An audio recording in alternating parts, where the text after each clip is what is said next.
अस्सलामु अलैकुम वरहमतुल्लाहि वबरकातुहू। मुहर्रम का बरकत वाला फ़जीलत वाला महीना शुरू हो चुका है।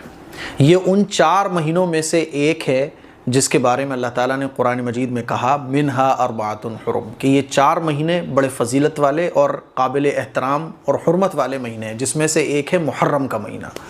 बाज़ लोग इसको मनहूस महीना समझते हैं, नहूसत वाला महीना समझते हैं। हज़रत हुसैन रज़ी अल्लाह तआला अन्हु का जो वाक़या शहादत का करबला के मैदान में पेश आया 10 मुहर्रम को, उसकी वजह से इस महीने को मनहूस समझा जाता है। बाज़ लोग शादियाँ नहीं करते, बाज़ लोग नया कपड़ा नहीं पहनते। तो मैं आप लोगों को ये बताना चाहता हूँ कि मुहर्रम का महीना ये बड़ी फ़जीलत वाला महीना है। अल्लाह ने कुरान में इसके बारे में बयान फरमाया और इसको अल्लाह का महीना कहा जाता है, शाहरुल्लाह। एक सहाबी ने हुज़ूर से पूछा कि या रसूल अल्लाह, रमज़ान के बाद मैं किस महीने में रोज़े सबसे ज़्यादा रखूँ? तो हुज़ूर ने फरमाया कि मुहर्रम के महीने में। और मुहर्रम के महीने की जो फजीलत है वो 1 से लेकर 10 तक नहीं है, बस 1 से लेकर 30 तक पूरे 300 दिनों की फजीलत है। इस महीने में रोज़े रखने की बड़ी फजीलत है। ख़ास तौर पर 10 मुहर्रम का रोज़ा रखना ये सुन्नत है, और 10 के साथ आप 11 मिलाइए या 9 मिलाइए।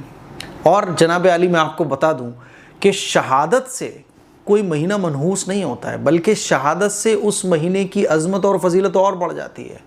फिर इस्लाम की तो तारीख़ी कुर्बानियों से भरी हुई है, शहादतों से भरी हुई है। इस्लाम मतलब अब कुर्बानी के लिए तैयार हो जाओ। इस्लाम का मतलब ही है कि अल्लाह की राह में अब कुर्बानियाँ देनी है, अल्लाह की राह में तकलीफ़ों को बर्दाश्त करना है, सच और हक़ को बुलंद करने के लिए तकलीफ़ों को झेलना है। हज़रत हुसैन रज़ी अल्लाह तआला अन्हु की शहादत से मुहर्रम का महीना मनहूस नहीं होगा। तो ये सबसे बड़ी गलत फहमी है जो लोगों ने अपने दिमागों में पाल रखी है। तो मुहर्रम का महीना ये फ़जीलत वाला महीना है। इस महीने में हमें रोज़े खूब रखना है। गर्मी पड़ रही है, बहुत रोज़े नहीं रख सकते, तो कम अज़ कम नमाज़ें तो नहीं छूटनी चाहिए। क्यों नहीं छूटना चाहिए? हम जहाँ एक तरफ ये कह रहे हैं हज़रत हुसैन रज़ी अल्लाह तआला अन्हु से हमें मोहब्बत है, तो हमें फिर उनके नक्शे कदम पर भी तो चलना पड़ेगा ना। हज़रत हुसैन रज़ी अल्लाह तआला अन्हु ने तो करबला के मैदान में नमाज को नहीं छोड़ा। हम तो नमाज़ें छोड़ छोड़ के उनकी मोहब्बत के जो है ना वो दावे कर रहे होते हैं, उनकी मोहब्बत के कसीदे पढ़ रहे होते हैं, उनकी मोहब्बत में खिचड़ा बांट रहे होते हैं, शरबत बांट रहे होते हैं, ताज़िए बना रहे होते हैं। लेकिन जनाब अली उनकी मोहब्बत में नमाज़ें नहीं पढ़ते, उनकी मोहब्बत में रोज़ा नहीं रखते। तो हमें ये भी देखना पड़ेगा कि मेरी नमाज नहीं छूटना चाहिए, मेरा कोई रोज़ा नहीं छूटना चाहिए। इबादत का कोई भी काम जो फ़र्ज़ है वो तो सारी ज़िंदगी मरते दम तक फ़र्ज़ है। फ़र्ज़ के अलावा सुन्नतों के ख़िलाफ़ भी हमारा कोई काम नहीं होना चाहिए। ये तो करना है मुहर्रम के महीने में। क्या नहीं करना? तो देखिए, होता क्या है कि मुहर्रम का महीना शुरू हो गया, अब बहस शुरू हो जाती हैं, इख्तिलाफ़ात शुरू हो जाते हैं कि हज़रत हुसैन रज़ी अल्लाह तआला अन्हु के साथ कौन था, उनके साथ कौन नहीं था। तो आप बहस कीजिए, आप डिबेट कीजिए, नो प्रॉब्लम, लेकिन सहाबा इकराम की शान में कोई गुस्ताखी नहीं होना चाहिए। देखिए, सहाबा इकराम का इख्तिलाफ़ बिल्कुल ऐसा है जैसे हमारे घर के बड़ों में इख्तिलाफ़ होता है। तो घर के बड़ों में इख्तिलाफ़ होता है तो हम किसी की शान में बदतमीज़ी तो नहीं करते ना। हम ये कह सकते हैं कि भाई आप ज़्यादा ठीक है, लेकिन आप पर ही रहते हैं ना।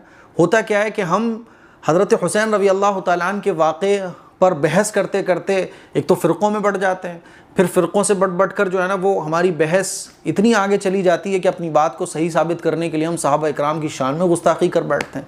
यजीद पलीद के बारे में जो बोलना है बोलिए, लेकिन किसी भी सहाबी रसूल के बारे में हमारी ज़बान से कोई भी गलत लफ्ज़ उनकी शान में नहीं निकलना चाहिए, वरना हमारे ख़ुद के ईमान के लाले पड़ सकते हैं। ठीक है, तो बहस इख्तिलाफ़ात इनसे बचना है।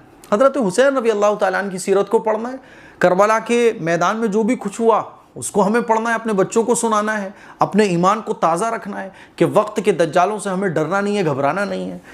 रिस्क की नाकदरी नहीं करनी।